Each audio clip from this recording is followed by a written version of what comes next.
C'est par la foi que voyons l'invisible. Bonjour chers amis et bienvenue à la communauté d'études quotidiennes de la Bible. Ils se sont levés à l'appel du Seigneur. Quel plaisir de vous saluer en ce mardi 24 septembre 2024 pour continuer à partager avec vous la lecture de la méditation quotidienne pour adultes tirée du livre Dieu est ainsi, portrait de la grâce et de l'amour divin écrit par Roberto Herrera. Je ne cesserai de vous remercier car votre fidélité à l'écoute et au partage de nos différents contenus est quelque chose de vraiment apprécié. Que le Seigneur vous bénisse. La méditation du jour est intitulée « Un Dieu qui récompense ». Si quelqu'un me sert, qu'il me suive, et là où je suis, là aussi sera mon serviteur. Si quelqu'un me sert, le Père l'honorera. Jean 12, verset 26. Jésus a dit que le servir était le suivre. Le plus grand service est donc celui du don total de la vie.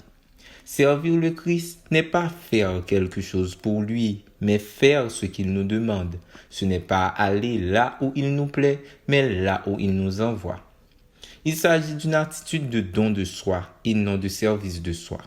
Ce n'est pas dire à Jésus « Je suis disposé à te servir si tu me rends heureux », mais lui dire « Je suis heureux si tu me permets de te servir ». Servir Jésus, le suivre, c'est comprendre qu'en lui nous avons la vraie vie si nous lui donnons la nôtre. Puis se produit ensuite quelque chose de merveilleux. Dieu honore et récompense ce type de service.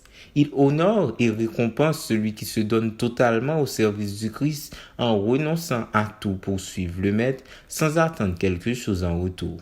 Comment? Eh bien, Jésus lui-même a également dit que celui qui le servait serait là où il est. Ce qui fait la plus grande joie de son véritable disciple est en effet d'être avec lui et d'avoir le privilège de le servir. C'est déjà en soi une grande récompense. Mais bien sûr, la plus grande récompense est le salut.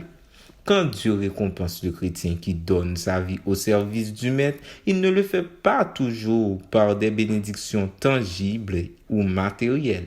Il va au-delà des choses périssables. Il vous guérit, vous fait sentir que votre vie a un sens, vous affermit intérieurement et extérieurement, vous donne l'espérance, vous remplit de courage et d'espoir, il vous donne une appartenance, vous remplit et il vous accorde la vie éternelle. Dieu sait que nous aimons, qu'il nous dise en quoi le suivre est pour nous un bénéfice. Mais il ne veut pas que nous pensions que le plus important qu'il puisse nous donner soit des choses matérielles passagères. Il aspire à ce que vous désiriez de tout votre cœur la récompense la plus grande qu'il offre à tout être humain. C'est de vivre là où il vit. N'est-ce pas merveilleux? Alors, souvenez-vous que cela est proposé à tous ceux qui servent Jésus. La capacité de notre Dieu à récompenser ceux qui le suivent et son désir de le faire. Ne vous semble-t-il pas être deux de ses plus belles qualités? Lui-même s'est fait connaître comme tel à ses enfants et a rempli sa parole de promesses et de récompenses par lesquelles il nous encourage et nous montre son amour. Merci d'avoir suivi cette méditation. Nous vous souhaitons de passer une très bonne journée. Au revoir.